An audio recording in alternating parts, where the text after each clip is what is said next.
Hello, storytellers. Sydney Brown here, Memoir Mastermind, back with another episode for writing and publishing for beginners. So in today's session, we're going to talk about the crucial step that really just doesn't get all of the spotlight that it deserves. And that's, the gathering and continually gathering and organizing all of the materials that you will need to create your personal memoir. So it may sound kind of boring, not like the glamorous part that you've envisioned for yourself on doing this journey, but I'm telling you, it's vital. And so let's dive right in. And before we get started on that, I do want to talk to you real quick about the I Remember When program. If you're already in it, then this is part of the training for that. And if you are not yet part of the I Remember When project, if you have not signed up, then go into the description, look for the link, and go ahead and sign up for that process. With that, we're giving you all of the stuff that you're going to need to carry you through a full year of process.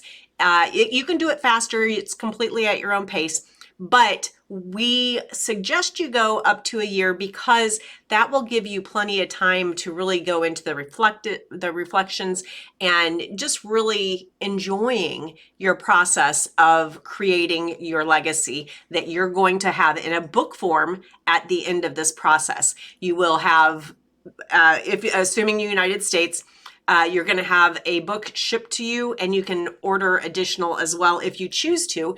If you want to publish it for the public, we'll walk you through that as well. But if you haven't yet subscribed, please subscribe now. We have a ton of content that you will be able to come back to at any time.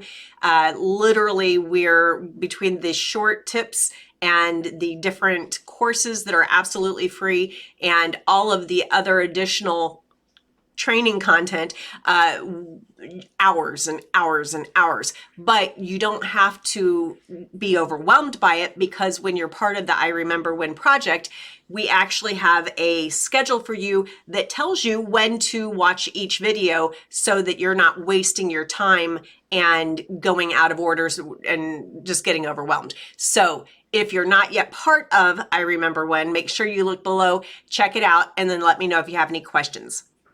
But here we go. So when the reason that this is important, the gathering the information, your life. It was your life, right? It's your story that you're pouring out of you.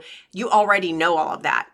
But have you ever gone through a photo album, and as you look at each picture, you already know a photo album, right? You remember, but you look at this one picture of when it was Easter, when you were like 6 years old maybe, and all of a sudden you remember that day. You remember, the dog you got for Easter, or whatever, the bunny rabbit, whatever your memories are, they'll start flooding back to you in a way that your regular memory has escaped.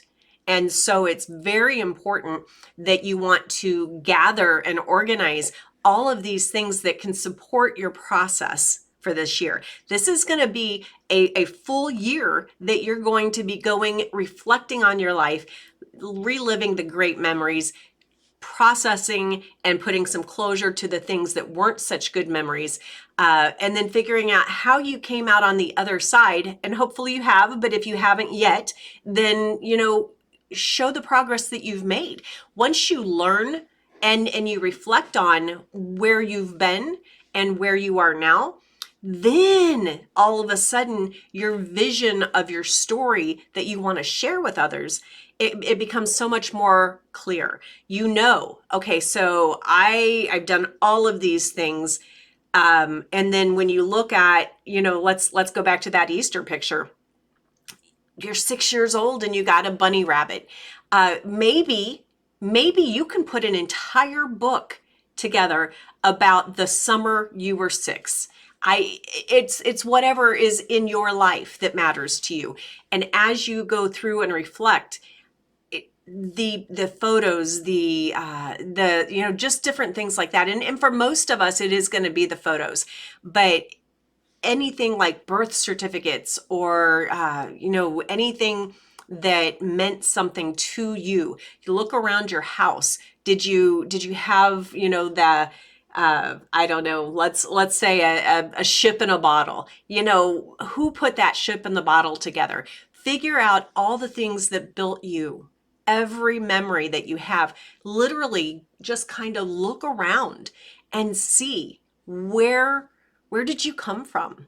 And as you gather these things, now you may not want to put a ship in the bottle on your desk, but on a notepad, put ship and bottle, story about building with dad, whatever it is.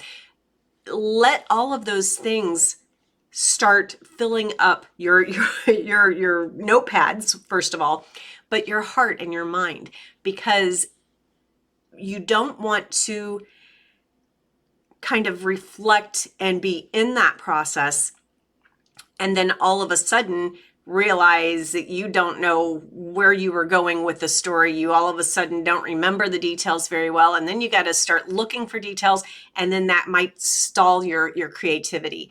So it's super important that you're gathering these and organizing materials that will build your story by reminding you who you are. In doing that, you don't want to do it just, one weekend or something like that. That's not necessarily, you do want to do that at first, but as you go in further, keep reflecting so that you don't get the book done and then all of a sudden you see a photo album and you flip through it and you're like, oh my God, I wish I should have told that story. I should have added that story. It's never too late, but it would be better if you started at the beginning and then just continually added and organized.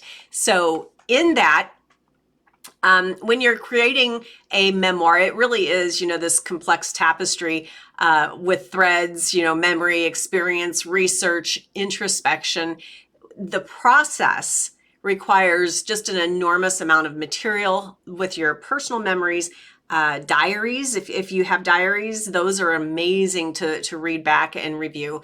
Letters, I don't know if you ever did this, but in my I think it was high school, maybe junior high school years, when you would have a little boyfriend, you would write letters back and forth to each other. I don't know what they do nowadays, but that's what we did when I was young.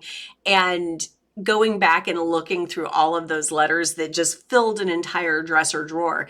At some point, I threw them away, and I wish I hadn't, because you move on, you get married, and you don't want to have your spouse knowing about these little letters that you sent each other.